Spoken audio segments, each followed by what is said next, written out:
Muito bem, estou aqui no cantinho para falar para vocês sobre a revisão geral. Faço questão de frisar, gente, eu teria preparado um material com algumas questões para vocês, mas o nosso horário aqui é muito apertado. Eu dou aula de manhã, eu dou aula de tarde, me sobra um intervalo ali das 4h30, 5 horas até o horário da aula começar. Hoje, em função da falta de luz, eu não consegui preparar uma lista de exercícios, mas vou procurar compensar para vocês com esse material, com uma revisão geral dos itens mais importantes e das frequências de incidência de cada uma das questões, até para que vocês possam orientar os estudos de vocês durante os próximos dias, dentro do nosso Plano JK, 50 dias em 5. Muito bem, vamos para o que interessa. Começamos. Na competência de número 1, para quem não sabe, o Enem é estruturado, a prova de matemática especificamente, em 7 competências, e cada competência reúne um conjunto de habilidades que o sujeito tem que demonstrar para se revelar competente, certo? Então, tu tem certas habilidades que revelam qual o nível da tua competência. A primeira competência que nós conhecemos, a competência de número 1, é aquela que eu pessoalmente resumo como compreensão numérica. Ela tem um enunciado um pouco mais lúdico do que isso, eu diria até, um pouco mais etéreo. Eles dizem assim, a matemática na vida dos povos, se é que vocês me entendem. Mas essencialmente o que a gente está querendo é saber se as pessoas entendem os números em termos das suas quantidades, em termos das suas magnitudes, em termos dos seus sinais, em termos das suas sequências, em termos dos agrupamentos que nós podemos criar a partir deles. Compreensão numérica, a primeira competência, no meu levantamento, que inclui as provas de 2010 a 2012, eu excluí propositalmente a prova de 2009, porque foi aquela prova do vazamento, que foi feita toque de caixa, foi muito mal feita, muito criticada, eu preferi deixar ela de fora, para ter uma visão mais realista das provas, então, de novo, de 2010 a 2012. Esse item compreendeu cerca de 10,4% das questões da prova. Entre 4 e 5 questões da prova, é claro, isso flutua de ano para ano, tá, gente? Mas é importante vocês saberem disso para terem uma ideia aproximada aí de como essas questões podem se manifestar. Os principais assuntos que vocês têm na competência de número 1 são a análise combinatória, que costuma abordar uma questão por ano, é o que tem caído. Nos últimos 3 anos foram 4 questões, então, em média, uma questão, talvez 2 de análise combinatória na prova, e depois disso o assunto progressões, com uma ênfase toda especial nas progressões aritméticas. Vocês percebam que curioso, tem caído progressão aritmética, tá? Eu tenho até uma tabelinha aqui que eu preparei para usar como referência, deixa eu deixar essa tabelinha na mão. Tem caído progressões aritméticas, foram 3 questões nos últimos anos, e eventualmente tem caído sequências. Vocês notem, uma sequência matemática é uma sucessão de números construídos a partir de uma certa lei de formação. Ela não precisa ser necessariamente uma sequência aritmética e nem uma sequência geométrica. Para ser chamada de sequência, basta haver uma lei que estabeleça como os números que compõem a sequência são construídos. Um exemplo clássico, vocês podem ter uma sucessão de quadrados perfeitos. 1 ao quadrado dá 1, 2 ao quadrado dá 4, 3 ao quadrado dá 9, 4 ao quadrado dá 16. Se vocês pegarem esses números 1, 4, 9, 16, 25, essa sucessão não é nem uma progressão aritmética e nem uma progressão geométrica, embora ela possa ser classificada como uma sequência. E essas também têm espaço no Enem, eventualmente. Não é garantido que isso vai aparecer, mas pode ser que sim. E um outro assunto que também faz parte desse item é o assunto juros e matemática financeira. Quando a gente aplica um determinado capital a juros simples ou juros compostos, a gente observa que, respectivamente, esse capital vai crescer, tomara que sim, né? Menos que seja uma dívida nossa, a gente não vai torcer para que ele cresça nesse caso, é claro. Mas se esse for um capital que nós temos investido no banco, se os juros forem simples, juros simples são sinônimo de progressão aritmética, certo? Ou seja, a quantidade, o valor absoluto do teu rendimento mensal vai ser sempre o mesmo. Já na hipótese dos juros serem compostos, então a gente está falando de uma progressão geométrica, o que significa que existe uma afinidade muito grande entre esses dois mundos, o mundo das PAs e dos juros simples, assim como o mundo das PGs e o mundo dos juros compostos. Por isso que matemática financeira também cairia aqui. Porém, matemática financeira e juros, 2 questões nos últimos 3 anos, não é algo que a gente vai se dedicar demais, é claro, né? Na reta final especialmente. Ronald, McDonald's. Quando vocês vão ao McDonald's, parem e pensem. Vocês querem escolher pelo número, pedir pelo número, certo? Mas pedir pelo número não significa que os 3 componentes do teu pedido estarão previamente escolhidos assim que tu diga qual o número que tu quer. Por exemplo, tu diz número 1. Se não disser mais nada, possivelmente vão te servir um Big Mac, uma batata frita e uma Coca-Cola, se tu não disser mais nada.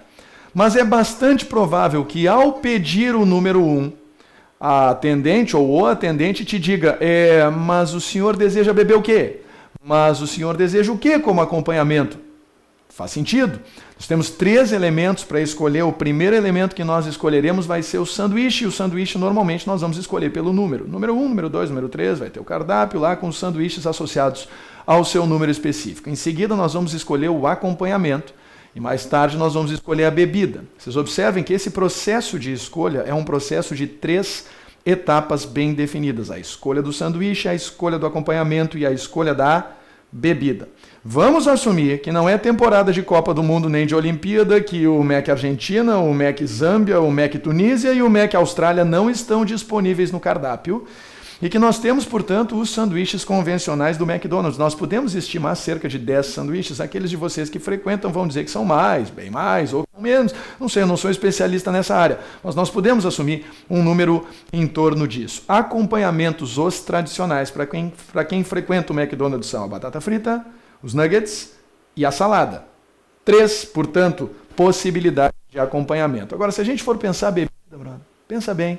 Pode ser Coca, Coca Zero, Guaraná, Guaraná Diet, pode ser Sprite, pode ser Fanta, pode ser suco, tem várias categorias de suco, tem água de coco, o Naldo vai lá e tem também água mineral e tem um monte de possibilidades de bebida. Há, inclusive, quem advogue em causa do milkshake como uma bebida aceitável para acompanhar o seu lanche. Meu amigo, eu não sei como não morre o sujeito que opta por um milkshake para acompanhar e umedecer, digamos assim, a sua batata frita e o seu Big Mac. Mas há quem diga que sim. Eu vou deixar barato, eu vou assumir que são 12 variedades de bebida, pode ser que sejam mais. Fato é, se tu quiser saber qual o total de possibilidades de composição de um lanche no McDonald's a partir dos seus 3 ingredientes, que são sanduíche, acompanhamento e bebida, tu vai multiplicar as possibilidades de escolha em cada uma das 3 etapas. E isso que nós estamos colocando em prática se chama princípio fundamental da contagem. Minha aposta, caso caia alguma questão de análise combinatória no Enem. Tem que identificar quem é o teu processo, quais são as etapas isoladas do teu processo. E depois disso, multiplicar as possibilidades de cada etapa. O processo é relativamente simples, difícil é traduzir o enunciado que normalmente foi escrito pelo nosso querido amigo Lu, como você sabe. O Lu ficou famoso no Twitter, no Brasil inteiro, é um negócio sensacional que tem acontecido nos últimos dias. Uma dúvida que as pessoas costumam ter é como diferenciar um arranjo de uma combinação. De novo, a minha aposta no Enem é princípio fundamental da contagem. Um processo simples, com várias etapas, um certo número de possibilidades para cada etapa e a gente multiplica o total de possibilidades de cada etapa para saber de quantas maneiras diferentes o processo inteiro pode ser realizado. No caso do arranjo ou da combinação, a gente tem um momento anterior, um pouquinho mais sofisticado, em que a gente tem que, a partir da leitura do enunciado, deduzir se o problema é um problema de arranjo ou de combinação. O que eu sempre recomendo para os meus alunos, meus queridos espartanos presenciais que estão me assistindo, sem dúvida, vão encontrar nisso ressonância. Porque, afinal de contas, isso foi visto na semana passada com vocês, e ai de vocês que não saibam. Nós escolhemos 2 objetos, tá? Podem ser 2, podem ser mais. E aí consideramos esses objetos numa certa ordem e, em seguida, numa ordem contrária à ordem original. Isso é muito importante. Podem ser 2 objetos, podem ser mais, não importa, desde que vocês tenham mais de um, justamente para a troca de ordem entre eles fazer sentido. Uma vez identificados os teus objetos, tu vai fazer uma pergunta muito importante e vai me prometer que tu não vai mudar esses 2 verbos aqui. Tu vai perguntar se ao trocar a ordem dos teus objetos, isso conserva ou isso altera o teu agrupamento. Se o teu agrupamento se conservar, esse C de conserva chama-se de combinação. Teu problema é um problema de combinação. E se tu chegar à conclusão de que a troca de ordem A altera o teu agrupamento, tu acabou de concluir que A altera, chama A de arranjo. E não é à toa, e todo espartano presencial sabe disso, que essa aula tem o patrocínio do CCAA. Eu não estou levando nenhum jabá para isso, o propósito é puramente didático. C de combinação, A de arranjo. Conserva é combinação, altera é arranjo. Olha que barbada. Conserva é combinação, altera é arranjo. Daí vem o CCAA, que vocês vão colocar a serviço de vocês por intermédio da leitura desse diagrama. O que eu quero comentar com vocês aqui brevemente é o seguinte, tá? Quando vocês estão, por exemplo, certo? Diante de uma situação em que vocês têm que escolher os integrantes de uns representantes de turma, uma comissão ou algo do gênero, certo? E vocês têm uma lista de nomes lá, por exemplo, tem o Alberto, tem a Bianca, tem o César, tem o Daniel, tem o Eduardo, certo? E vocês querem construir comissões com 3 pessoas. Vocês pensam, eu vou construir uma comissão com o Alberto, a Bianca e o Eduardo. E em seguida eu vou construir uma comissão com o Eduardo, a Bianca e o Alberto. Quando eu comparo essas 2 comissões? Só comparar. E faço a pergunta importante, conserva ou altera? Não muda os verbos da pergunta. Conserva ou altera? C de conserva, comissão é a mesma, significa que o problema de determinação de quantas comissões podem ser formadas a partir desses 5 membros tomados 3-3 é um problema de combinação. Combinação de 5 membros tomados 3-3 vai resolver o teu problema e em seguida a gente vai ver como a gente faz para estruturar uma combinação caso seja necessário de fato calcular.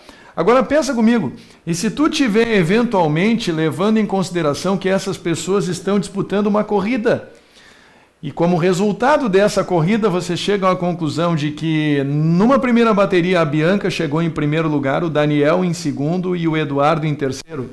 E numa nova bateria, o Eduardo liderou, a Bianca foi a segunda colocada e o Daniel foi o terceiro. Quando vocês comparam o resultado da corrida, isso conserva ou altera o agrupamento? Evidentemente, isso altera o agrupamento, não é? E se altera, o problema de determinação de quantos são os resultados possíveis para que esses 5 corredores disputem os 3 primeiros lugares da corrida é um problema de arranjo, um arranjo de 5 elementos tomados 3-3. Simples assim, faz a pergunta, troca a ordem dos elementos em questão, dos objetos, das pessoas, das variedades de comida, não importa, daquilo que tu estiver considerando em termos de possibilidades de reagrupamento ou reordenamento e faz a pergunta mágica, conserva ou altera? C de conserva, C de combinação, A de altera, A de arranjo. Tem que saber, todo espartano sabe. Existem, na verdade, 3 possibilidades de cálculo que ele pode submeter a vocês, que ele pode propor para vocês na prova do Enem. A primeira possibilidade se chama permutação. Por exemplo, se vocês quiserem calcular uma permutação de 5 elementos, basta multiplicar os 5 por todos os seus antecessores, 5 vezes 4, vezes 3, vezes 2, vezes 1.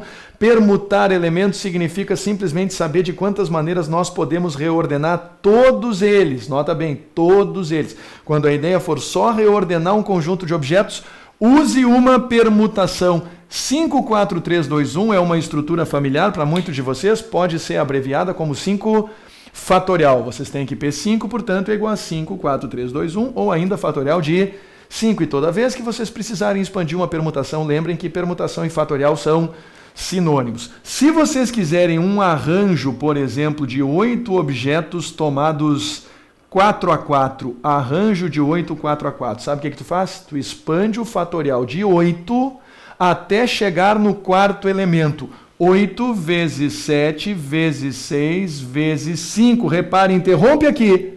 Interrompe aqui porque 5 é o 4º fator da expansão do fatorial de 8. Simples assim. 8, 4-4, vai até o 5, que é o 4º fator. Se fosse 8, 6-6, tu faria 8, 7, 6, 5, 4, 3. Tu iria até o 6º fator nessas condições, porque o número de cima indica quantos são os fatores que tu vai expandir do fatorial do número que estiver embaixo. Sempre assim. E se for combinação? Se for combinação, por exemplo, de 9, 4 a 4. Bem simples. Combinação tem numerador e também tem denominador, tá? Vamos deixar claro. O arranjo não. O arranjo é só uma linha. A combinação serão duas. E para expandir uma combinação, tu vai desenvolver em cima no numerador o equivalente ao arranjo de 9, 4 a 4, que tu já sabe expandir. Basta dizer 9 vezes 8 vezes 7 vezes 6. Com o denominador, 4 vezes 3 vezes 2 vezes 1. Repara, em cima, o arranjo de 9, 4 a 4. Tu expande o fatorial de 9 até chegar no quarto fator. Embaixo, o fatorial de 4. 4 vezes 3 vezes 2 vezes 1. Certo isso? Simples assim. Tu sabe que acertou se for o mesmo número de fatores em cima e embaixo e o de baixo estiver terminando pelo 1. Sempre 1 aqui embaixo como o último elemento do teu produto, o último fator, portanto. Certo? Isso só para vocês saberem como se faz para expandir um arranjo, uma combinação, mas como eu falei mais cedo, eu não aposto nisso. No Enem, eu aposto em princípio fundamental da contagem, que são processos simples, compostos de várias etapas. Cada etapa tem um certo número de possibilidades de realização. A gente identifica o total de possibilidades de realização de cada etapa e multiplica as possibilidades no final. Saiu daqui o Twitter, saiu daqui o Facebook, beleza pura. Vamos para o que interessa então, dando continuidade agora sem mais interrupções. Um assunto importante que tem caído são as progressões aritméticas. Não custa nada fazer um apanhado rápido do que está acontecendo nesse nível. Como eu falei para vocês mais cedo, progressões aritméticas são um assunto que representam o tipo de sequência mais comum das últimas edições do Enem, especificamente, deixa eu ver aqui na minha lista, 3 questões nos últimos 3 anos, ou seja, uma questão por ano, vocês podem esperar. Então, no domingo, uma questão de progressões aritméticas são aquelas que são construídas a partir da observação de que cada termo corresponde ao termo anterior, somado a uma determinada razão. Um exemplo bem rápido de construção de PAs aqui para vocês. 2, se tu somar 3, vai a 5, se tu somar 3, vai a 8, se tu somar 3, vai a 11 e assim sucessivamente. E é importante perceber que toda vez que tu observar uma sequência de números e reconhecer ela como uma progressão aritmética na ida, porque cada termo é construído a partir do anterior somado a uma quantidade constante que se chama razão, tu pode enxergar outra progressão na volta, basta que tu troque o sinal da tua razão para que tu observe que do 14 para o 2, tu tem outra progressão aritmética cuja razão é igual a menos 3. 14 menos 3 dá 11, menos 3 dá 8, menos 3 dá 5 e assim sucessivamente. Ou seja, toda vez que tu observar uma sequência aritmética, lembra que tu tem uma sequência aritmética na ida e outra sequência aritmética na volta, bastando para isso que tu troque de sinal. Certo isso? Muito bem. Falando especificamente na razão agora para vocês. Razão é a diferença constante entre dois termos consecutivos, tá, gente?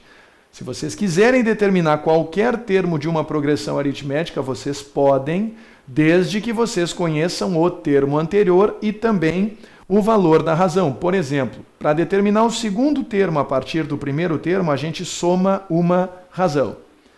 Consequentemente, se tu quiser isolar a razão nessa expressão, como tu está percebendo, basta passar o primeiro termo de sinal contrário, de sinal trocado, para o outro lado da igualdade, para que tu diga que a razão é igual ao segundo termo menos o primeiro. Se tu quiser fazer a mesma coisa, observa, da caixinha, a representação mais comum, mais tradicional para a razão. Mas se tu quiser, tu também pode fazer a mesma coisa a partir do terceiro e do segundo termos. Tu sabe que o terceiro termo é o segundo somado a determinada razão e, portanto, a razão é igual ao terceiro menos o segundo. Tu também sabe que o quarto termo é igual ao terceiro mais a razão e, portanto, isolando a razão de novo, nós escrevemos que a razão é igual ao quarto termo menos o terceiro. Em última análise, em linhas bem gerais, vocês podem dizer junto comigo que a razão é igual à diferença constante entre cada termo da progressão aritmética e o seu termo imediatamente anterior, como eu estou colocando aqui para vocês. Cada termo, AN, é igual ao termo anterior a N menos 1, somado com a razão. Faz sentido. Para determinar cada termo, nós partimos do anterior e somamos a ele a razão, o que nos permite isolar a razão nessa expressão que está aqui em cima e observar que razão é sinônimo de AN menos AN menos 1, em outras palavras, cada termo menos o seu anterior.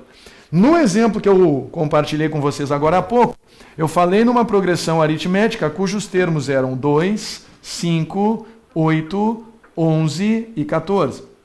Se eu quiser saber quem é a razão, é muito simples. Basta pegar dois termos consecutivos e observar que 5 menos 2 dá 3. Mas se eu quiser, eu posso fazer a mesma coisa com o 11 e o 8 e escrever que 11 menos 8 também dá 3. Da mesma forma, eu posso pegar o 14 em relação ao 11 e observar que 14 menos 11 dá 3. Vocês observem que a diferença constante entre dois termos consecutivos, o sucessor e o antecessor, é o que corresponde à nossa razão e, eventualmente, pode ser importante vocês determinarem o valor dela num problema de progressões aritméticas. Certo isso? Beleza. Eu sempre costumo dizer para os meus queridos alunos espartanos presenciais, e seguramente eles vão reconhecer esta imagem. Use a mão espalmada viva.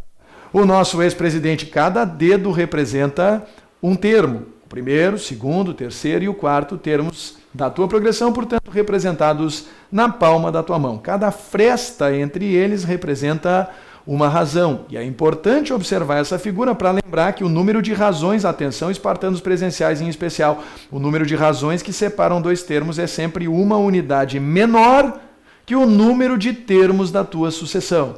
Tu tem menos frestas do que dedos na tua mão. Nunca tinha te dado conta disso, né? Tu tem menos dedos, menos frestas do que dedos e, naturalmente, portanto, tu terá menos razões do que termos toda vez que tu tiver uma sucessão, uma determinada sequência de termos em uma progressão aritmética. O que te leva à seguinte conclusão. Para sair do primeiro termo, vamos partir do seguinte princípio. Para chegar no segundo termo a partir do primeiro, eu somo uma razão, porque eu penso, são dois termos. Entre os meus dois termos existe apenas uma razão, certo? Para chegar no terceiro termo a partir do primeiro, para chegar no terceiro a partir do primeiro, opa, duas frestas, eu tenho duas razões. Para chegar no quarto termo a partir do primeiro, são quatro termos, três frestas, portanto eu tenho três razões. E assim sucessivamente, gente. Vocês observem que o número de razões que separam dois termos sempre será uma unidade menor que o número de termos da nossa sequência, da nossa sucessão. E, consequentemente, conforme está escrito ali embaixo, que o quinto é o primeiro mais 4, o quarto é o primeiro mais 3, o terceiro é o primeiro mais 2 razões, vocês podem universalmente dizer que o enésimo termo de uma progressão aritmética é igual ao primeiro somado com n menos uma razões. Observa que o coeficiente do número de razões n menos 1 revela que, de fato, o número de razões é uma unidade menor que o número de termos em questão. O número de termos entre 1 e n, obviamente, é igual a n. E, portanto, o número de razões tem uma defasagem de uma unidade em relação ao número de termos. Se tu quiser saber mais a respeito disso, lembra de usar a tua mãozinha espalmada. A mão espalmada vai revelar que o número de dedos, 5, é maior que o número de frestas, 4. E a resposta, como sempre, espartano, está na palma da tua mão. Muito bem. Competência de número 2, certo? Muito obrigado a vocês que toleraram as nossas breves interrupções. Não esqueça, curta, compartilhe, chame os seus amigos. Todos os espartanos são bem-vindos durante a hora do Enem, a nossa maratona Geometria. Ó, tinha que falar, né? Não tem jeito. Geometria, velho, é o grosso da prova. Olha aqui, ó, praticamente um quarto da prova. Vocês podem esperar entre 10, talvez 12 questões de geometria. Eventualmente já houve edições, ocasiões em que foram 15 as questões de geometria do Enem. Tu imagina, 15 questões distribuídas entre dois grandes assuntos que são a geometria plana e a geometria espacial. A geometria analítica, gente, praticamente não encontra lugar no Enem. Nos últimos 3 anos foram 2 questões de geometria analítica. Em contrapartida, nós temos 16 questões de geometria espacial e outras, deixa eu fazer a soma rápida aqui, 3, 6, 7, 8, 9, 10, 12, 13 questões de geometria plana. Estão vendo? 16 de espacial e 13 de plana. Então, revisando essas duas coisas aqui, vocês estão numa boa, sossegados, e por isso eu optei por fazer essa revisão dupla. Lembra que quando tu calcula o volume de um sólido, existem 2 categorias a que esse sólido pode pertencer. Ou ele é um sólido do tipo NaC, um sólido que não afina em cima, e nesse caso, o seu volume vai ser determinado pelo produto da área da base pela altura, ou é um sólido do tipo aqui, um sólido que afina em cima. E nesse caso, o sólido vai ter seu volume determinado, pelo produto da área da base pela altura dividido por 3. Sempre faço questão de frisar. Muitos de vocês devem ter aprendido isso durante o ensino médio, categorizando os sólidos de maneira levemente diferente. Muita gente até hoje aprende que os sólidos do primeiro time, dos que não afinam em cima, são os sólidos que dá para sentar em cima. Lembra? Aprendeu assim, né? Eu sei, brother, conheço o pessoal, como é que o pessoal trabalha. E essa turma aqui, os sólidos que afinam em cima, os bicudos, portanto, representam os sólidos que não dá para sentar em cima, assim que muita gente ensina até hoje. Mas a verdade é que o mundo mudou muito de uns tempos para cá, se é que vocês me entendem. E isso começou a gerar controvérsias em determinados contextos escolares, se é que vocês me entendem. Portanto, eu proponho essa nova divisão, livre de controvérsias, ou o sólido não afina em cima, ou ele afina em cima. Se não afinar, área da base vezes altura. Se afinar, área da base vezes altura sobre 3. Diga não à homofobia, muito importante. Turma do NAC, sólidos que não afinam em cima, por exemplo, o cubo, certo? Como é que tu faz para calcular o volume de um cubo? Vamos começar por ele, mais simples de todos, basta multiplicar as suas 3 dimensões, que como são iguais, vão resultar nessa expressão muito simples, volume do cubo é o cubo da sua aresta. Não é à toa que o expoente 3 é chamado de cubo. Qualquer semelhança não é mera coincidência, está aqui o motivo, o volume do cubo é o cubo de sua aresta, ou sua aresta elevada na terceira potência. Se vocês tiverem um paralelepípedo com as suas 3 dimensões diferentes, porém 4 arestas, as arestas iguais 4x4 de mesma medida, congruentes 4x4, para falar bonito, meus queridos espartanos, vocês vão multiplicar as suas 3 dimensões. De novo, o volume é o produto da área da base pela altura. Vocês observam nesse sólido que a área da base é AB, a altura é C, e portanto ABC é o volume do nosso sólido nessas condições. Prismas, gente, o que são prismas? Prismas regulares. São prismas que têm polígonos regulares na sua base. Esse, por exemplo, o famoso prisma quadrangular. Eu coloquei ele em perspectiva, mas eu quero que vocês imaginem esse sólido e sejam capazes de perceber que a sua base é um quadrado. Se a base é um quadrado, para calcular a área da base, vocês vão calcular a área do quadrado. Repara, a área do quadrado é lado ao quadrado, tu sabe disso da geometria plana. Se não sabe, é bom resgatar, porque tu vai precisar disso no domingo no Enem. E ali em cima, como o sólido não afina em cima, o volume é a área da base vezes a altura. É bem simples. Se o teu prisma for triangular regular, o volume continua sendo a área da base vezes a altura. Afinal de contas, ele não afina em cima, ele tem 2 bases paralelas equivalentes. Mas para calcular a área da base, se a base for um triângulo equilátero, tu vai ter que usar a expressão da área do triângulo equilátero, se não decorou, anota a ao quadrado raiz de 3 sobre 4. Tirar essa fórmula da manga no dia da prova para o triângulo equilátero não é missão das mais simples, mas para todo espartano não é problema nenhum, porque ele sabe. Ele sabe a área do triângulo equilátero, que é tão importante de saber quanto a área do quadrado. Se for parar para pensar, tamanha a frequência de incidência desse polígono, não só na geometria espacial, mas também na geometria plana. Vocês vejam que eu estou falando de área e volume, para já fazer uma revisão simultânea, tá? Tanto de volume, parte de geometria espacial, quanto de área na parte de geometria plana. Prisma hexagonal regular, lembra o hexágono regular? Não existe, o que existe são 6 triângulos equiláteros que compartilham o seu vértice central. Deixa eu sair aqui para o modo só para revelar isso para aqueles de vocês que eventualmente possam achar que isso é novidade ou não se lembrar eventualmente disso, mas quando vocês têm um hexágono regular, vocês sempre têm o arrego de desenhar 3 diagonais que conectam vértices opostos e observar que assim o hexágono regular se converte, conforme eu indiquei, em 6 triângulos equiláteros. Por isso que para calcular a área, tu não te preocupa em saber uma expressão específica do hexágono regular, tu te preocupa simplesmente em multiplicar a área de cada um dos triângulos equiláteros por 6. Minimina a fita, vamos que vamos então, que o ritmo tá bom, agora tá legal. Se for um cilindro de revolução, como vocês estão vendo, ele também não afina em cima, então o volume continua sendo a área da base vezes a altura. Só que, é claro, a área da base dessa vez vai exigir que tu lembre da mais confirmada. A área da base em função do raio do círculo que vocês têm na base, πr ao quadrado. Ninguém devia terminar o ensino médio sem saber isso. Pode até não saber de onde vem. E quem for fazer um curso de engenharia vai saber mais tarde, quando estiver estudando cálculo. Mas é importantíssimo, fundamental, vocês reconhecerem essa, mesmo que decorebisticamente falando, por enquanto, no ensino médio, como uma das mais importantes fórmulas da geometria plana. Se vocês estiverem falando de uma pirâmide, gente, vocês observem que a gente passou agora a falar de sólidos que afinam em cima, sólidos que são bicudos. E, consequentemente, quando a gente estiver falando da pirâmide, o volume já vai mudar. O volume vai ser dado pelo produto da área da base pela altura, dividido por 3 nessas condições, como sempre acontece quando o sólido afina em cima. Se a pirâmide é quadrangular regular, de novo na base vocês têm um quadrado, está aqui a área dele, A ao quadrado.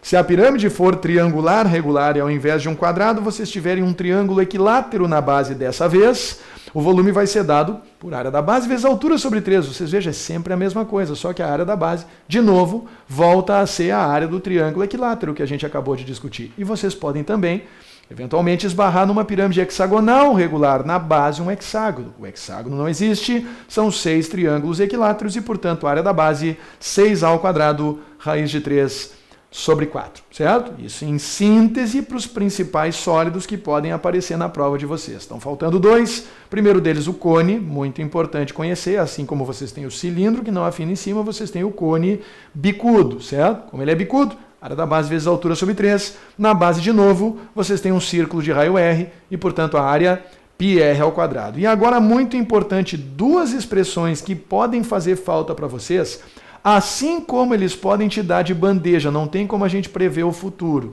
Isso exigiria uma bela de uma bola de cristal, porque já aconteceu em certas edições deles darem essas fórmulas e já aconteceu em outras edições de eles não as fornecerem. Portanto, fica sempre ligado na esfera.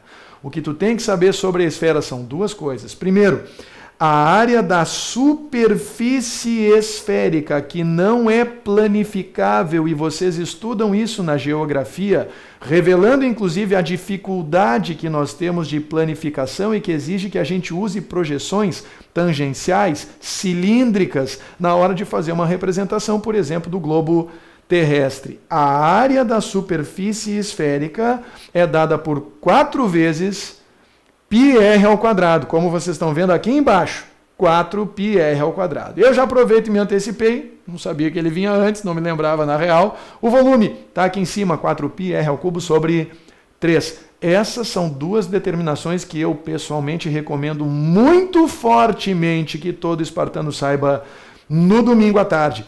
Tem que saber a área da esfera, 4πr ao quadrado, tem que saber volume da esfera, 4πr ao cubo sobre 3. 2 determinações podem fazer bastante falta para vocês, certo?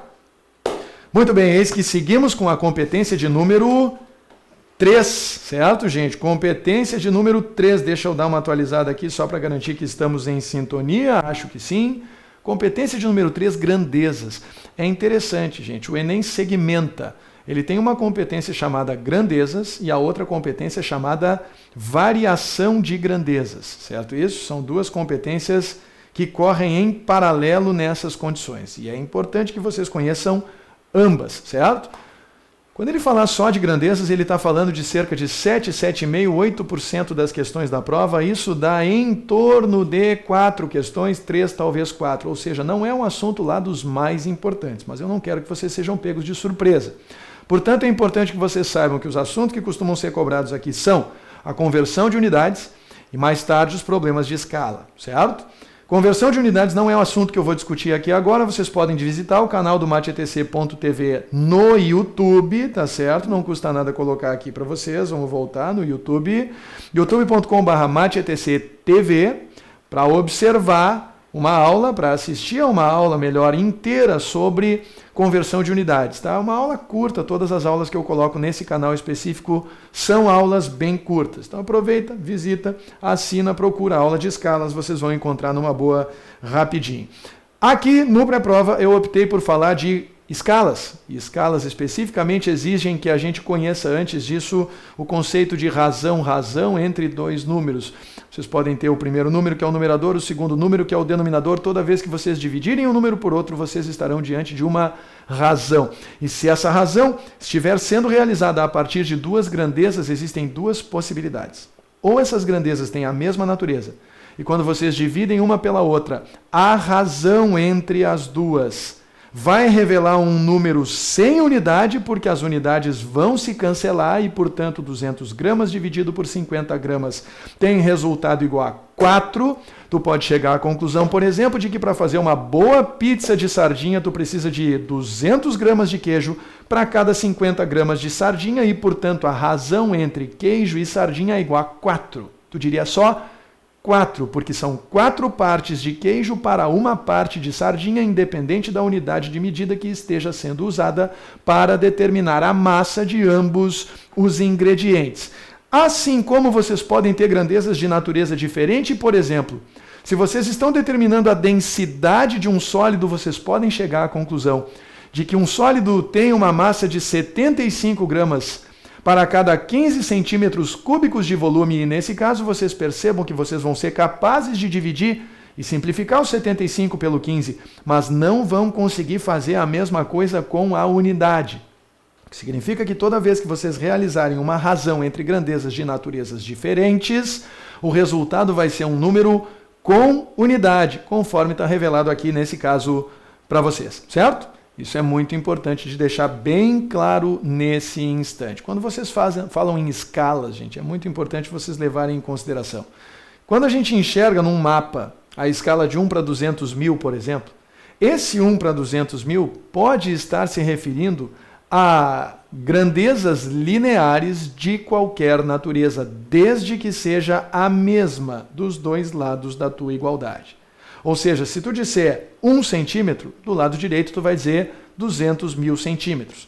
E isso eventualmente vai exigir uma conversão de unidade para que tu traduza 200 mil centímetros em algo mais imediatamente relacionável com algo que tenha uma dimensão semelhante a essa. Talvez seja melhor usar metro, talvez seja melhor usar quilômetro, certo? Eventualmente, vocês podem estar falando de um mapa menor, um mapa ainda mais reduzido, uma expressão pequenininha de uma determinada região para guardar na carteira. E aí vocês podem interpretar a escala como 1 milímetro para 200 mil milímetros.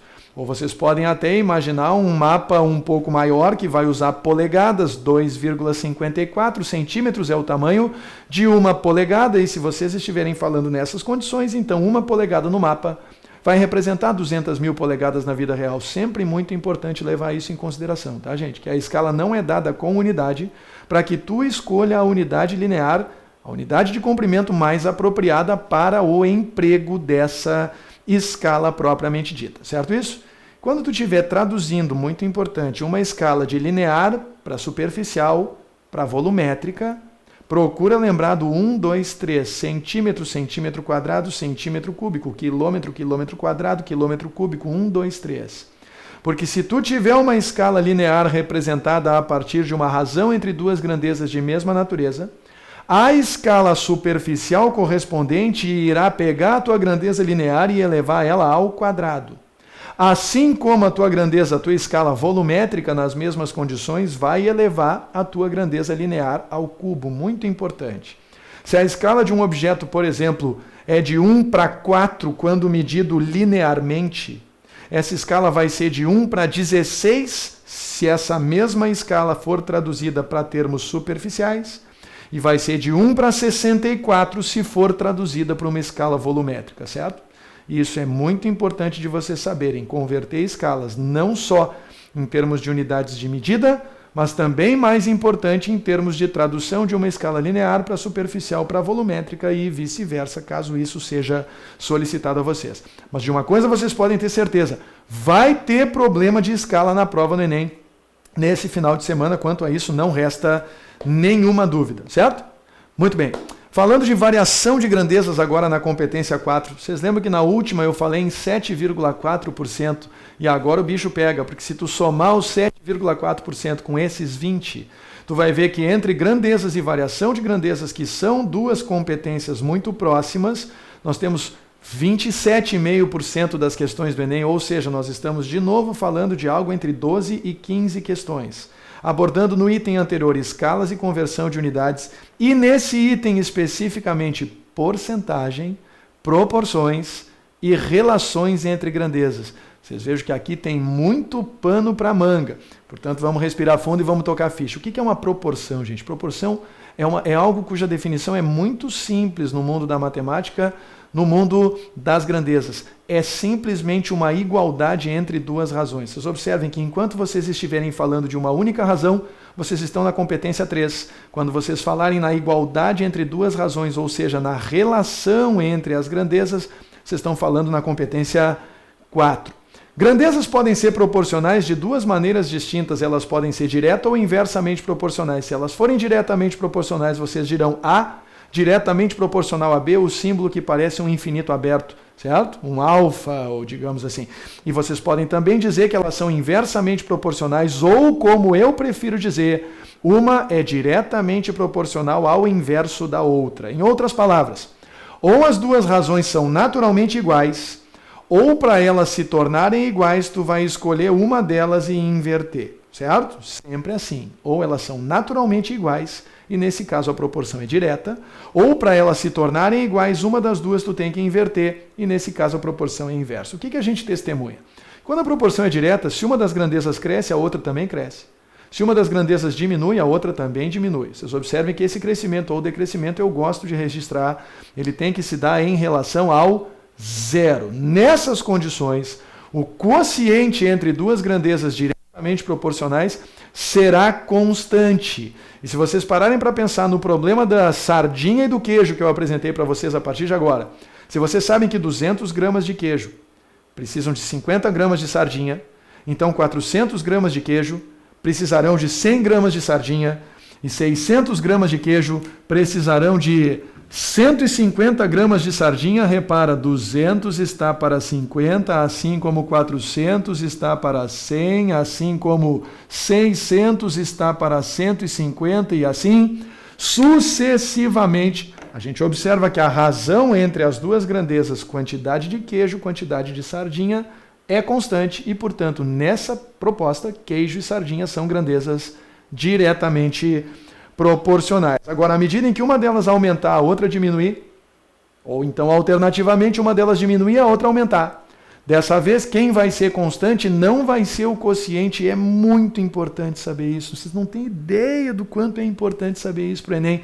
O produto entre grandezas inversamente proporcionais é constante. Vocês sabem da física. Deus vê tudo. Lembra disso? Deus vê tudo. Pode ser útil. Distância é igual a velocidade vezes tempo. A velocidade multiplicada pelo tempo, diante de uma distância constante, naturalmente vai confirmar essa constante. Se vocês, por exemplo, disserem que para percorrer 120 km em uma estrada, 120 km em uma estrada, aqui vocês têm a velocidade, aqui vocês têm o tempo. Se vocês andarem a 60 km por hora, vocês vão levar 2 horas. Se vocês andarem a 120 km por hora, vocês vão levar 1 hora. Se vocês andarem a 40 km por hora, vão levar 3 horas. Se vocês andarem a 30 km por hora, vão levar 4 horas. Se vocês andarem a 10 km por hora, por que diabos eu resolvi viajar na véspera de Natal para a praia 10 km por hora? Vocês vão levar 12 horas para chegar na praia que fica a 120 km daqui. E aí vocês dizem, meu Deus, é magia negra, como é que consegue fazer a conta tão rápido? Eu não faço rápido. É que eu sei que se a distância de 120 km por hora é constante, então o produto entre velocidade e tempo deverá permanecer constante na medida em que velocidade e tempo são inversamente proporcionais. À medida em que a velocidade aumenta, o tempo diminui para compensar e vice-versa, de modo que o produto entre as duas colunas que vocês estão observando aqui permanece sempre constante. 60 vezes 2, 120 vezes 1, 40 vezes 3, 30 vezes 4, 10 vezes 12. Reparem, em qualquer linha o produto continua sempre igual a 120 e continua igual a 120 porque velocidade e tempo são duas grandezas muito importantes, inversamente proporcionais. Então faz o teste, multiplica se der constante, proporção inversa, divide se der constante, proporção direta. Muita gente confunde isso, tá, gente? Bem mais do que vocês imaginariam. Falando bem rápido de porcentagem, Só para não dizer que não falei. Aliás, é um assunto muito importante, assim como, deixa eu até olhar para vocês, porque isso aqui me chamou a atenção quando eu estava olhando para a minha tabela. 10 questões de porcentagem, 10 questões de proporções. Para vocês terem uma ideia, nas últimas 3 edições do Enem, em média 6 a 7 questões por prova, só desses 2 assuntos. Vocês podem esperar que esse assunto vai estar muito fortemente contemplado na prova de domingo. X% é a mesma coisa que X sobre 100, X unidades de um total de 100 unidades. Uma porcentagem, gente, é algo tão simples quanto uma fração. Simples assim, uma fração cujo denominador é igual a 100. Mas eu pessoalmente acho que tanta gente se aperta com porcentagem porque não tem a presença de espírito de se questionar permanentemente a quem cada uma de suas porcentagens se refere. Mas vem cá, 30% de quem? 20% de quanto? 50% de que valor?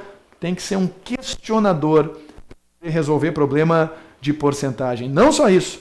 Você tem que saber que 25% é a mesma coisa que 25 sobre 100, que por sua vez é a mesma coisa que 0,25, ou seja, tanto faz tu usar 25% como taxa percentual ou usar 0,25 como taxa unitária. A única diferença é que lá na direita, na minha direita, vocês têm 25 unidades de um total de 100, e aqui na minha esquerda, mais pertinho, na minha direita ainda, né, mas um pouquinho mais perto, vocês têm 0,25 unidades como referência, assumindo como referência um total de uma unidade apenas. É claro, porcentagem faz todo sentido quando vocês vão divulgar o resultado de uma eleição, por exemplo, o resultado de uma pesquisa de preferência sobre um certo produto, porque é muito mais fácil para o nosso cérebro processar a informação de que 30% das pessoas votaram em um determinado candidato, ou seja, 30 de cada 100 pessoas daquele universo de eleitores. Ou 20% das pessoas preferem uma determinada marca de sabonete, 20 em cada 100 pessoas que entram num determinado supermercado vão até a prateleira comprar aquele sabonete. Certo? Muito bem. Quando a gente fala em porcentagem, é muito importante que vocês tenham consciência do que acontece quando nós multiplicamos o nosso dinheiro por uma constante não negativa. Estou tendo muito cuidado para falar isso, porque as pessoas têm a mania de dizer que ao multiplicar o seu dinheiro, elas farão a bolada crescer, o que é muito assustador e não traduz a prática do que acontece no nosso cotidiano. Se alguém disser para vocês assim, eu quero que o meu dinheiro se multiplique, tu tem que perguntar, tá, mas vem cá, tu quer multiplicar teu dinheiro por quanto? Porque tu tem que te dar conta de que se lá pelas tantas tu multiplicar teu dinheiro por 1, teu dinheiro vai continuar o mesmo. Mas existe o risco permanente de vocês multiplicarem a grana de vocês por 0. E se vocês multiplicarem a grana de vocês por 0, a grana de vocês vai desaparecer. E aquilo que a gente usa informalmente, coloquialmente como sinônimo de multiplicação, passa a ter uma nova interpretação no universo matemático, que é um universo mais sisudo, mais formal, interpretativo daquilo que a gente diz. Se pegar um coeficiente maior que 1 e multiplicar esse coeficiente pela tua grana, eu vou concordar comigo, ficaremos todos felizes porque a nossa grana vai aumentar. Mas quando tu multiplica o teu dinheiro por um número que está indo, muita calma nessa hora, a tua grana diminui. E tu tem que tomar todo o cuidado com isso, muito cuidado, porque essa observação é muito importante. Nem sempre quando o nosso dinheiro é multiplicado por alguém, o nosso dinheiro aumenta de valor. É claro que eu não vou usar exemplos aqui envolvendo a multiplicação da nossa grana por algo negativo, porque na prática é suficiente a nossa grana desaparecer. E eventualmente algum de vocês pode me levar ao pé da letra e começar a falar em dívida e tudo mais. O fato é que se nós temos uma quantidade de dinheiro depositada ou na carteira ou algo do gênero, isso é o que pode acontecer com ela no mundo da multiplicação. A pior das hipóteses, o nosso dinheiro some. Né? A melhor das hipóteses, claro, ele é multiplicado por um coeficiente muito maior que 1 nessas condições, certo? Fundamental para as pretensões de vocês no Enem, conhecer o fantástico, o inigualável fator de capitalização ou descapitalização do teu rico dinheirinho. 1 mais a taxa de remuneração, taxa de juros, ou 1 menos a taxa de desconto. Juro pode ser positivo ou negativo. Olha que sinistro isso. Olha que sinistro isso. Juro positivo representa um acréscimo. Juro negativo, entre aspas, representa um desconto, certo? Ou seja, se um percentual incide positivamente sobre a grana que tu tem, ele vai fazer a tua grana aumentar. Se ele incide negativamente, ele vai fazer a tua grana diminuir. Mas tudo isso vai acontecer em relação ao número 1, que preserva naturalmente o valor do teu dinheiro quando multiplicado por ele. 1 vezes a tua grana é igual à tua grana, entendeu? Se o número que encosta for maior que 1, tua grana aumenta. Se o número que encosta for menor que 1, tua grana diminui. E esse I que vocês estão vendo aqui representa a taxa unitária de remuneração do teu dinheiro. Eu já falei mais cedo em comida, na pizza de sardinha, eu estou na vibe de falar de rango hoje, tá? Então vamos supor que vocês saiam do Enem no domingo varados de fome e encaixem o primeiro podrão que vocês encontrarem por aí, tá certo? Podrão custa R$100 na saída do Enem, nas grotas em que colocaram vocês a fazer o Enem, porque sabe como é? Todo mundo faz o Enem longe de casa. R$100 é o valor do dinheiro, só que com um movimento, o valor do teu hot dog, um movimento acelerado, na saída do Enem, o comerciante inescrupuloso resolve aumentar o preço do hot dog em 30% e passa a vendê-lo a R$130. As pessoas devoram o hot dog desesperadamente. Depois que termina, todo mundo vai para casa. O comerciante inescrupuloso resolve reduzir o valor do seu hot dog em 30%. E para sua surpresa, o valor não volta para 100, o valor passa a ser de 91. Sabe por quê? Porque essa segunda incidência de 30% vai acontecer sobre o valor de 130. Pega 100, soma 30% a 100, vai a 130, subtrai 30% de 130 e obtém como resultado 91. 10% são 13, 30% são 39, tira 39 do 130, tu chega em 91. Reparem, gente. O sujeito que sabe porcentagem é um sujeito curioso. Ele sabe e sempre pergunta o quanto é importante conhecer a quem a porcentagem se refere. No primeiro caso, ela se referia a R$100. No segundo caso, ela se referia a R$130. E isso, utilizando o fator de capitalização, pode se traduzir em duas operações simples de multiplicação. A primeira, que transforma o 100 em 130, é revelada por intermédio de uma multiplicação por 1,3. Repara que ali dentro do parênteses eu coloquei 1 mais 0,3. O 1 preserva o valor original do teu hot dog. O mais 0,3 agrega 30% a ele. 30%, 30 sobre 100, é a mesma coisa que 0,3. Na operação sucessiva, tu vai multiplicar os teus 130 por 0,7. Olha que curioso. 1, que preserva o teu dinheiro, menos os 30% que tu está descontando dessa vez e, portanto, 1 menos 0,3, 0,7 representa o fator que descapitaliza, digamos assim, o valor que está sendo cobrado pelo teu hot dog, que vai fazer com que esse comerciante passe a vender o hot dog depois dessa sucessão de acréscimo e desconto de 30% por R$91. A curiosidade é observar que um acréscimo de 30%, sucedido por um desconto de 30%, não resgata o valor original da tua mercadoria. E se houver, certamente vai haver, mas se houver questões de porcentagem especificamente sobre esse assunto, é aí que ele vai tentar te pegar no contrapé. Certo? Muito bem. Voltamos à programação normal. Eis aí o X-Tudo, que em Porto Alegre, o famoso X-Gordo do Cavanha, sendo vendido a R$100. Tudo é mais caro na saída do Enem. Eles resolvem reajustar o X-Gordo em 20%, o X-Gordo passa a valer R$120. E em seguida, com a procura aceleradíssima, as pessoas saindo loucamente, eles resolvem agregar mais 20% de aumento e os 120, ao contrário do que o povo pensa, não vão virar 140. Eles vão virar 144, porque 2 acréscimos sucessivos de 20% vão ser aplicados de tal forma que o valor de referência muda após o primeiro acréscimo. E, consequentemente, no primeiro caso, vocês calculam 20% de 100, no segundo caso, vocês calculam 20% de 120. Isso pode ser obtido por intermédio de 2 produtos consecutivos, o primeiro por 1,2 e o segundo também. Porque, afinal de contas, tu está somando 20% ao valor do teu hot dog. Do teu hot dog, não. Hot dog era o slide anterior. Ao valor do teu X-Tudo e, consequentemente, 2 multiplicações sucessivas por 1,2 equivalem a uma multiplicação apenas por 1,44, que faz com que o acréscimo real dessa transação financeira seja de 44% e não de 40%, que é o que o povo imagina que vai ser, mas o povo não é espartano necessariamente.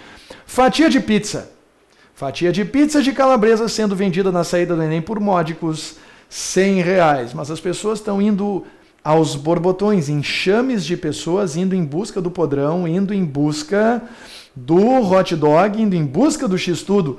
E o comerciante desesperado, para evitar um encalhe, resolve reduzir o valor da pizza em 30%. Ao reduzir o valor em 30%, ele passa a vender fatias de pizza por R$70. Mas isso não é suficiente. As pessoas continuam tomando o rumo do x-tudo, do hot dog, e ele resolve insistir e baixa mais o preço da fatia de pizza, outros 30%, que não vão levar o preço para 40%. Não é PA, gente. Não é 100 que vira 70, que vira 40. O segundo desconto de 30% vai incidir sobre os R$70 e, consequentemente, vai transformar esse 70 em 49. 10% de 70 é 7. 30% de 70 é 21. 70 menos 21, 49, como vocês estão vendo aí. E isso, de novo, pode ser feito por intermédio de 2 produtos consecutivos. O primeiro produto, por 0,7, 1 menos os 30% de desconto. O segundo produto, de novo, por 0,7, 1 menos 30% de desconto. E quando nós multiplicamos os nossos R$100 sucessivamente por 0,7 2 vezes consecutivas, é equivalente a multiplicar por 0,49, que é a mesma coisa que 0,7 ao quadrado, e em função disso, nós terminamos o nosso processo de descontos sucessivos com um desconto equivalente de 51%. Desconto é menor do que parece, acréscimo é sempre maior do que parece. Eu sei que os espartanos presenciais estão me ouvindo dizer isso insistentemente ao longo do ano, mas nunca é demais insistir. A gente sempre sai perdendo. O acréscimo é mais do que a gente acha que vai pagar e o desconto é menos do que a gente acha que vai economizar, certo? Simples assim. Tudo bem? Eis que estamos na competência de número 5, e a competência de número 5 é a competência de álgebra, tá, gente? Na competência de álgebra, vocês têm vários assuntos. Vocês têm funções, vocês têm equações e inequações, vocês têm trigonometria, vocês têm logaritmos, vocês têm polinômios, vocês têm um monte de coisas que nós classificamos como algébricas. O mundo das equações, o mundo das inequações e o mundo das funções. 14,8% surpreendentemente, porque se vocês pararem para pensar, a maior parte dos nossos pesadelos em termos cronológicos, em termos de duração do martírio em matemática no ensino médio, está justamente nessa área aqui. São muitos assuntos que essa área engloba e, curiosamente, alguns assuntos estão caindo praticamente no esquecimento. Vocês querem ver só? Por exemplo, função do primeiro grau, 2 questões nos últimos 3 anos. Função logarítmica, uma só questão. Sai uma questão de logaritmo. Então não estuda logaritmo agora, não seja louco. Não vai cair, se cair, vai cair uma. Possivelmente essa questão não vai te fazer falta. Gráficos e funções, 4 questões, pelo menos uma por ano. Isso eventualmente pode ser importante de tu saber. Mas o grosso, o mais importante, o principal dessa área, reside nas equações e nas inequações, certo? Equações e inequações. Equação de primeiro e segundo grau, fórmula de Bhaskara, simples.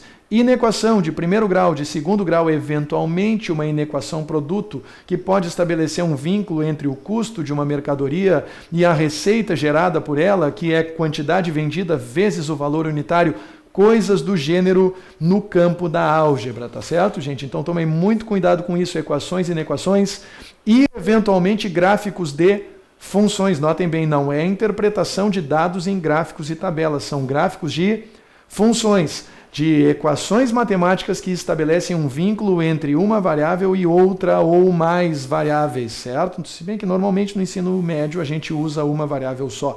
A gente não chega a invadir o domínio das funções de mais de uma variável. Para esse assunto, competência 5, eu convido vocês a colocarem a mão na massa comigo. Vou colocar um exemplo só daquilo que eu insisto demais com os meus alunos, mas demais o tempo todo, que são as inequações de segundo grau. Nunca é demais. Espartano presencial, mostre serviço. Inequação de segundo grau. Se tu não desenhar, tu vai errar. E não sou eu quem está dizendo. Vocês sabem quem está dizendo que vocês vão errar. Muito bem, vamos lá. Vamos supor que eu queira resolver a equação x ao quadrado ou a inequação x ao quadrado menos 6x mais 8 é menor ou igual a zero. X ao quadrado menos 6x mais 8 menor ou igual a zero, eventualmente pode aparecer alguma coisa do gênero no Enem. 3 etapas, tá, gente? Muito importante, 3 etapas. Primeira etapa, calcula as raízes. Raízes. Se tu calcular as raízes, eu vou poupar o teu tempo e o meu, tu vai encontrar por fórmula de Bhaskara, igualando x ao quadrado menos 6x mais 8 a 0, tu vai encontrar 2 valores de x igual a 2 ou x igual a 4, certo?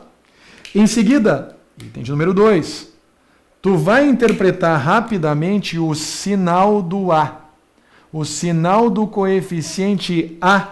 O coeficiente A é sempre, na tua expressão de segundo grau, o que está encostado no x ao quadrado. E no nosso exemplo, evidentemente, como o x ao quadrado está sozinho, é porque o A resolveu valer 1. Se o A vale 1, o A, portanto, é positivo. Isso é sinal de que nós estamos prestes a desenhar o gráfico de uma parábola que tem boca para cima, certo? A positivo, parábola com boca para cima. A negativo, parábola com boca para baixo. E o item de número 3, tu já sabe, se não desenhar, escreve aqui, meu filho, se não desenhar, tu vai errar. Muito bem, se não desenhar, vai errar. Portanto, faz um esboço breve, rápido, do gráfico da tua parábola. Não precisa do eixo dos y, o eixo do x é suficiente. Vai desenhar essa parábola com boca para cima, e de modo que ela intercepte o eixo do x em 2 pontos. O primeiro ponto, x igual a 2. O segundo ponto, x igual a 4. Antes do 2, observa que o gráfico da tua parábola está por cima do eixo do x. Destaca isso colocando aqui em cima um sinal de mais. Entre o 2 e o 4, a tua parábola está por baixo do eixo do x. Destaca isso revelando aqui no meio um sinal de menos. E depois do 4, ela volta a estar acima do eixo do x. E vocês ilustram isso representando mais uma vez um sinal de mais. Certo? Simples assim. Como o que vocês querem, e olha só, eu só estou preocupado em questionar o que está sendo pedido depois das 3 etapas colocadas em prática. Raízes, sinal do A e desenho. Um esboço do gráfico, o que eu chamo de pseudográfico. Ele não é um gráfico de verdade, não tem o eixo dos y, não tem muito capricho envolvido nesse desenho. Mas uma vez construído este gráfico, vocês têm condições de responder a qualquer consulta que ele fizer. Nesse caso, x ao quadrado menos 6 mais 8 menor ou igual a 0. Se vocês querem menor ou igual a 0, vocês vão vir até o diagrama e vão procurar os sinais de menos. Vão me dizer quais são os valores de x que estão associados a esse comportamento negativo e vão observar que esses valores de x residem no intervalo que vai de 2 até 4.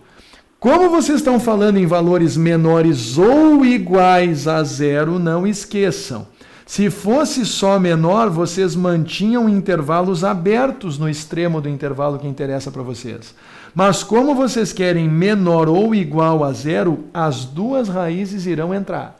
E vocês dirão, portanto, que o intervalo que interessa a vocês como solução dessa inequação é o intervalo de valores que vai de 2 até 4, duplamente fechado, ou ainda, se vocês preferirem, revelem assim, x no meio, 2 e 4 nas pontas, 2 bicos apontando para a esquerda, e como é fechado, inclui a igualdade, certo? Quando o intervalo for duplamente limitado, bem simples, x no meio, os extremos do meio, 2 biquinhos apontando para a esquerda, e a igualdade na hipótese de intervalo fechado. Se o teu intervalo fosse aberto, tu teria mantido as desigualdades simples e não teria incluído a igualdade nesses 2 casos, certo? Então, muito importante. Na equação de segundo grau, se tu não desenhar, tu vai errar. É conselho de amigo, não diga que não foi avisado. Pelo amor de Deus, velho, se for para errar, vamos errar naquilo que pode errar, não vamos errar nas barbadas de ensino fundamental e médio, né? Tem umas coisas que são, pelo amor de Deus, tem que dar-lhe com o gato morto na cabeça. Gráficos e tabelas, competência de número 6, com 10,4% das questões, 4 a 5 questões por prova, eventualmente um pouco mais, um pouco menos. É claro, gente, no mundo das probabilidades da estatística, como vocês viram comigo nos últimos 2 dias, também é comum a gente ter questões tabeladas, ou questões que se alicerçam em gráficos. Mas quando a questão é só de gráficos e tabelas, eu classifico ela assim, aqui na minha tabelinha. E na minha tabelinha eu tenho 13 questões de interpretação de dados apresentados em tabelas e gráficos e uma única questão de realização de previsão de tendência, tá certo? Então é importante vocês saberem duas coisas na hora de interpretar os gráficos. Analisar o crescimento de uma função ou de um comportamento de uma determinada variável ilustrada por um gráfico de barra, por um gráfico de setor circular, que é a famosa pizza, ou por linhas. Isso tudo pode aparecer na prova do Enem para vocês. E também realizar a previsão de tendência, embora isso, como eu falei para vocês, tenha sido objeto de uma única questão nos últimos 3 anos e muito provavelmente, então, ou vai estar de fora ou, se aparecer de novo, vai aparecer minimamente nessas condições, certo? Sobre esse assunto, eu vou falar só no pré-prova. No pré-prova que vai ser no sábado, estão todos convidados, eis aqui o jabá em tempo real. Assista Maratona Hora do Enem com o professor Gustavo Reis. No sábado, dia 6, o 6º dia da nossa maratona, a partir das 20h30, eu e a professora Fran Gracioli estaremos aqui ao vivo do Projac de Esparta para falar com vocês sobre a prova de linguagens e códigos, de redação e de matemática, o jogo principal, por isso a última, que vem proposta para vocês no fim de semana do Enem. Muito bem, competência de número 7, probabilidade e estatística. Ah, pois é, probabilidade e estatística aparece com cerca de 13,3% das questões da prova. Todas elas, sem exceção, elaboradas pelo nosso. Muito bem, vamos lá. Principais assuntos da competência de número 7. O que vocês têm que saber? Vocês têm que saber medidas de tendência central. Nós vimos média, mediana e moda. Essas 3 coisas vocês têm que saber obrigatoriamente, porque são os principais assuntos. Os principais assuntos da prova que vocês vão ter, das questões que vocês vão ter que encarar, certo? 7 questões nos últimos 3 anos envolvendo medidas de tendência central. E vocês também têm que saber probabilidades. Mas nós discutimos isso aí longamente, não faz muito tempo. Probabilidades, 9 questões nos últimos 3 anos. Medidas de tendência central, 7 questões nos últimos 3 anos. Ontem eu estava revisando os comentários e eu vi que a Tassi, que nos acompanha aqui, Espartana Virtual há tempo, perguntou sobre desvio padrão e variância. Só 2 questões nos últimos 3 anos, tá, Tassi? Então sempre existe a chance de desvio padrão e variância não aparecerem na prova do Enem. Se aparecer, vai ser uma questão e muito provavelmente, segundo o TRI, como pouca gente vai acertar, é uma questão que costuma ser bastante valorizada. Vocês sabem que as questões do Enem, elas não costumam ser valorizadas igualmente. Inclusive, o próprio valor de cada questão varia dependendo do candidato, porque esse valor varia de acordo com as questões que ele acertou, com as questões que ele errou na mesma prova. E eu vou falar um pouco sobre isso no sábado à noite e também no domingo de manhã, a hora da verdade, 9 da manhã. Não perca, terei surpresas no sábado de manhã, no domingo de manhã, só para os fortes, só para os resistentes que acordarão cedo, 9 da manhã aqui, 8 da manhã no Nordeste, 7 da manhã na Amazônia, no Acre, em Rondônia e Roraima e em Tocantins. Vocês vejam que coisa fantástica. Para probabilidade estatística, fica a dica. Vale a pena ver de novo. Eu passei as 2 últimas noites falando sobre probabilidade estatística. Vocês não esperavam que eu fosse falar aqui de novo, né, seus motherfuckers? Vocês vão criar vergonha nessa cara, vocês que ainda não assistiram a essas 2 aulas, e reservem tempo durante essa semana para assistir a mega aula online que foi na segunda, para assistir a mega aula online que foi na terça, respectivamente, probabilidade e estatística, 1h30 de cada uma. Vocês encontram essas aulas aqui mesmo no canal. E vocês também encontram essas aulas no YouTube. Basta consultar onde estamos aqui, basta consultar no YouTube, youtube.com/MatiaTCTV. As 2 aulas estão lá. A aula de hoje eu vou editar em função daquele probleminha do início e também vou disponibilizar no YouTube para vocês, tá certo? Assim como aqui no canal ainda hoje, certo? Hoje, é claro, vai demorar para fazer o upload, mas no máximo amanhã essa aula vai estar disponível. Certo, povo? 7 competências do Enem em aproximadamente 1h30, menos até na verdade, né? Considerando os nossos probleminhas. Passou o efeito da Nanicolina. Estamos em contato com vocês no chat ao vivo. Aliás, vamos primeiro para o Twitter aqui ver o que está acontecendo, porque deve ter muita gente participando no Twitter. Não custa nada a gente fazer essa referência. Twitter, vamos ver o Twitter aqui. Twitter aparecendo na tela. Beleza pura. O tio Lu e os persas tentaram nos derrubar hoje. Realmente, Carol, tem toda a razão. O tio Lu e os persas tentaram nos derrubar, mas como vocês viram, não conseguiram, porque os persas nunca serão. Nunca serão espartanos. Vocês podem até assim valorizar o próprio passe, mas espartanos nunca serão, nem os persas e nem os fenícios. Muito bem, vamos ver o que mais temos aqui aparecendo. Carlos Silveira, as pessoas comentando a respeito da sabotagem do início, isso é verdade, né? Mas gostei do espírito da Lissa aqui, Cristine, né? Dizendo, estou de boa esperando a câmera do quadro voltar. E a câmera do quadro voltou e nós conseguimos transmitir a nossa aula espartana online. Que coisa boa, né?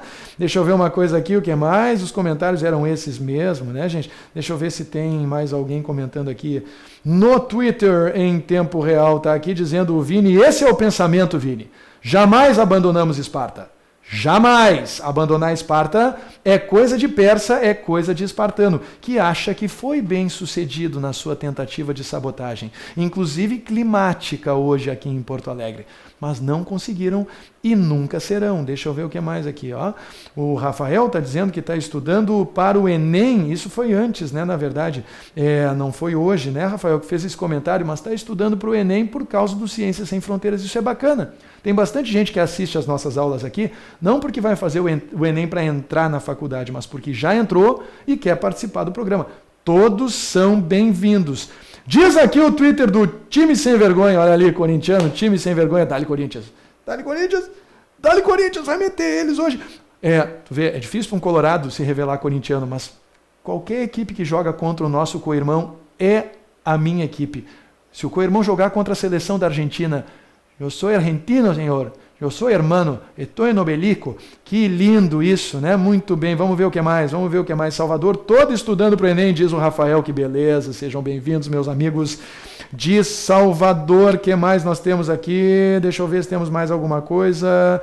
Voltamos, a Júlia dizendo, é isso aí, Júlia. Esses Esparta, nós voltamos porque é Esparta. Esparta é aqui e a gente nunca se entrega em hipótese alguma. Vamos ver como é que está o chat aqui do livestream propriamente dito. Rodolfo dizendo aqui, valeu Gustavito, passa o mate louco de bueno do seu AD. É verdade, Rodolfo, o mate do seu AD não tem paralelo no hemisfério sul, certo? Deixa eu ver quem mais está por aqui. O Jackson está dizendo valeu, a Débora Daniele dizendo manda um beijo para Uberlândia, Minas Gerais, aliás, o segundo estado em número de acessos às aulas do Mate ETC TV. Tem mais acessos do que o Rio, tem mais acessos do que em São Paulo.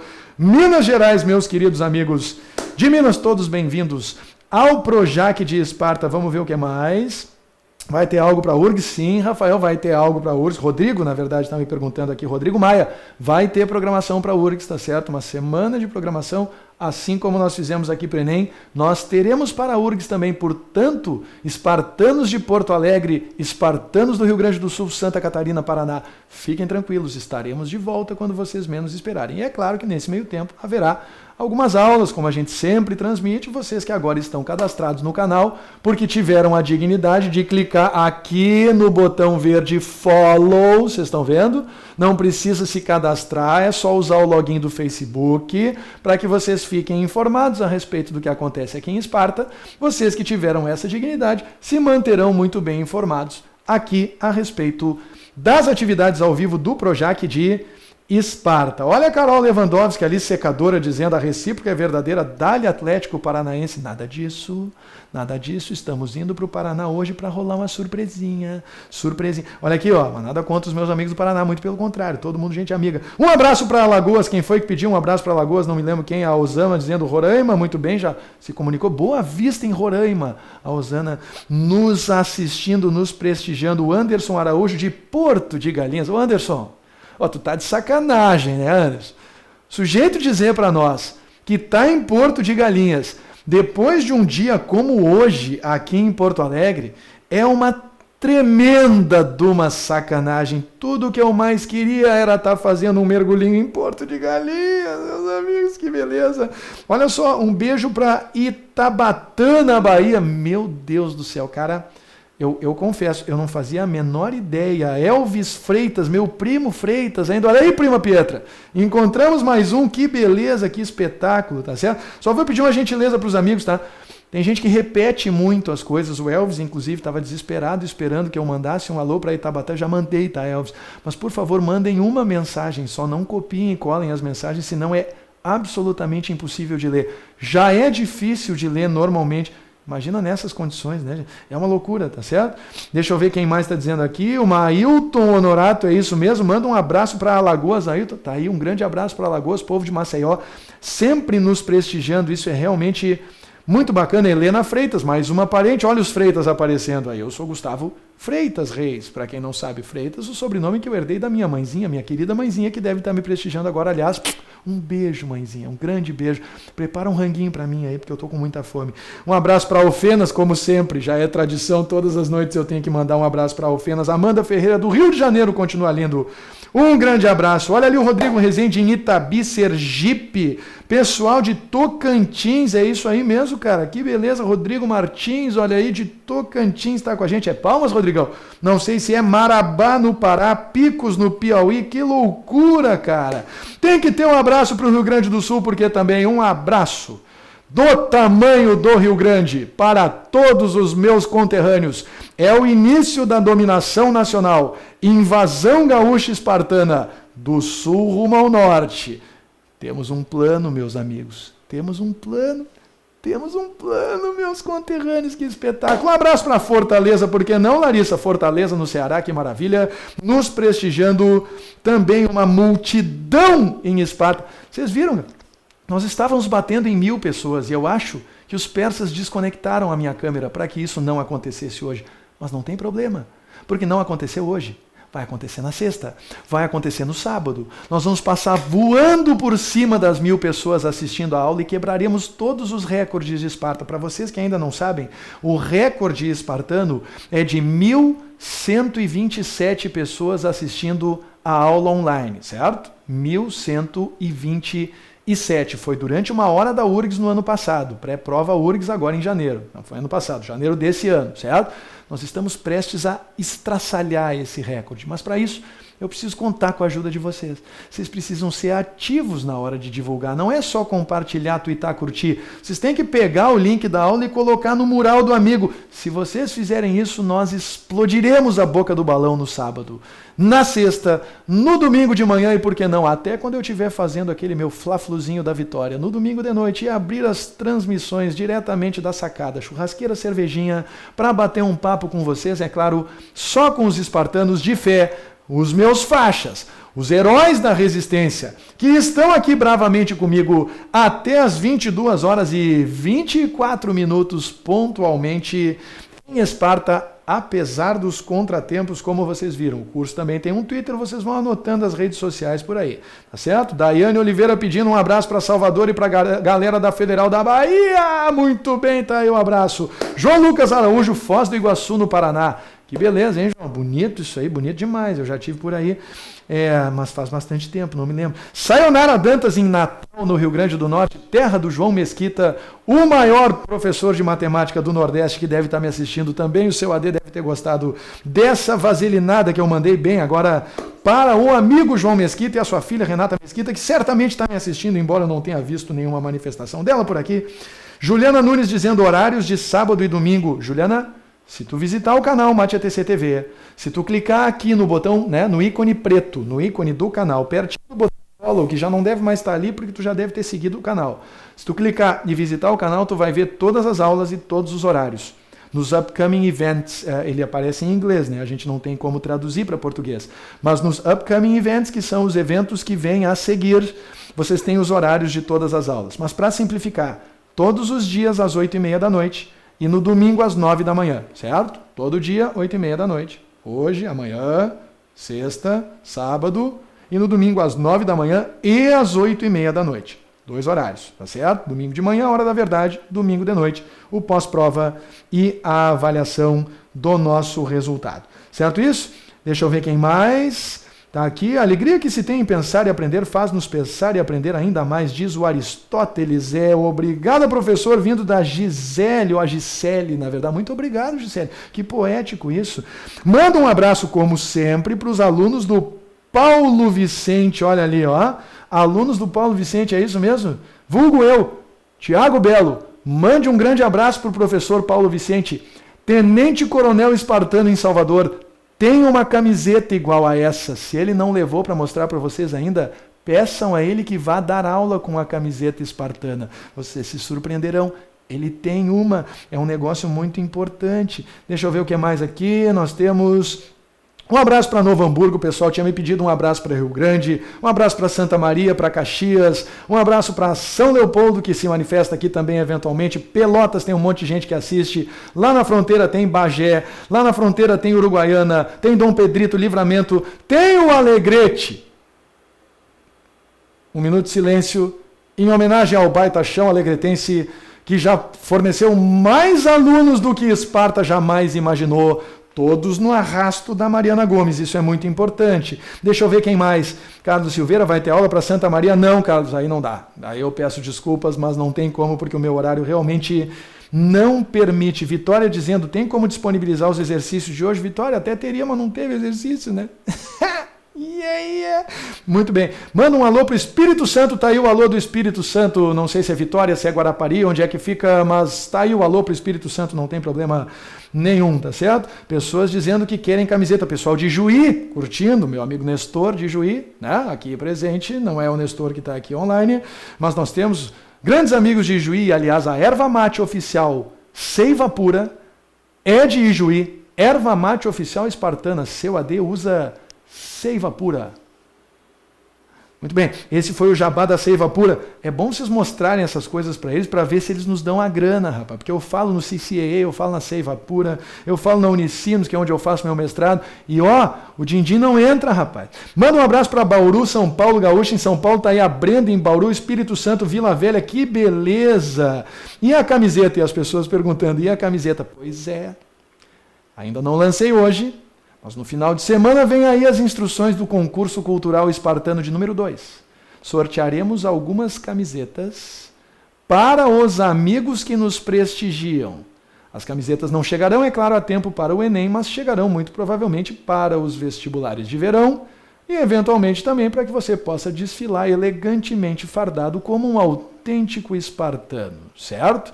O concurso não vale para espartanos presenciais porque eles receberão o seu manto na véspera da prova de matemática para o Enem, porque só os sobreviventes merecem ser fardados dignamente e receber o seu manto do coronel espartano eu e do nosso general, seu AD, que irá abençoar vocês com o fantástico chimarrão da vitória. Muito bem, vamos ver o que mais. Está aqui, eu quero, muita gente dizendo que quer, elegantemente fardado, muito bem. Ele disse que até teria, mas não teve exercícios hoje, é verdade, tá? Eu pensei que podia ter. Tá? Oi para Votuporanga, as pessoas querendo... oi para a Escola Estadual de Machado Mineiro, olha aqui que beleza, gente do Brasil inteiro, isso é fantástico, né? Isso é absolutamente fantástico.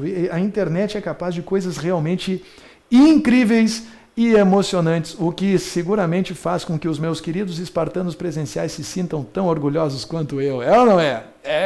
Tem espartano presencial aí? Então se manifesta no chat. Diga, eu sou espartano presencial. Chamada, responda presente.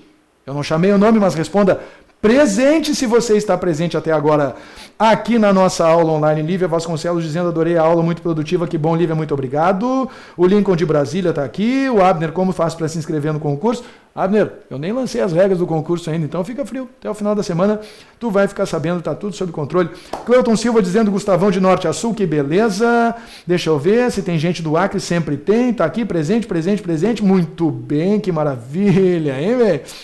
A chamadinha, Pietra já respondeu aqui, que está presente. Deixa eu ver quem mais aqui está aparecendo. Vamos trazer o Mate ETC para a Bahia. Vai demorar um pouco isso aí, mas quem sabe um dia, né?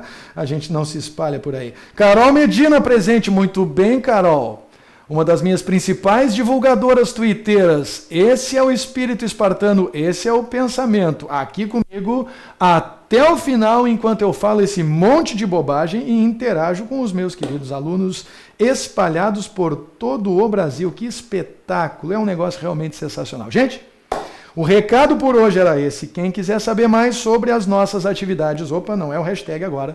Quem quiser saber mais sobre as nossas atividades presenciais, por favor, fique à vontade para visitar mateetc.com. Aqueles que estão em Porto Alegre ou que se pretendem se mudar para cá, porque por enquanto é só de lá para cá, não é daqui para fora. Mas, quem sabe o que o futuro nos reserva. Por hoje era esse o recado. Agradeço demais, mas demais mesmo, do fundo do coração, a paciência que vocês tiveram, aqueles de vocês que passaram pelo transtorno do início, quando a câmera resolveu não funcionar, mas depois disso, tudo liquidado, tudo consertado rapidamente, quer dizer, tão rápido quanto deu para consertar. Peço desculpas se demorou um pouquinho, mas eu espero que ainda assim a aula tenha sido produtiva. Eu sou suspeito para falar, eu sempre me divirto demais nessas ocasiões, mas eu espero que vocês tenham se beneficiado e desfrutado dela tanto quanto eu. Valeu? Era esse o recado por hoje. Vou me despedindo dos meus queridos espartanos, em especial espartanos presenciais. Estamos na luta. Amanhã, sexta, sábado e domingo. Aliás, amanhã, aula com o Miguel Andorfi, o Homem do Me Salva, ao vivo dos estúdios do Projac. Eu não vou estar aqui porque eu tenho que assistir a aula no mestrado amanhã, acredite se quiser. E como eu sou um aluno muito disciplinado, assim como eu exijo que os meus alunos sejam, eu não vou matar a aula, pedir ao Miguel a gentileza, então, de selecionar alguns exercícios para trabalhar com vocês amanhã. Mas vai ser no mesmo bate-canal, no mesmo bate-horário. Valeu? Era isso por hoje, então. Muito obrigado, como sempre, pela presença e eu estou à disposição de vocês aí nos próximos minutos nas diferentes redes sociais. Nos vemos na sequência. Era isso. Um abraço. Tchau!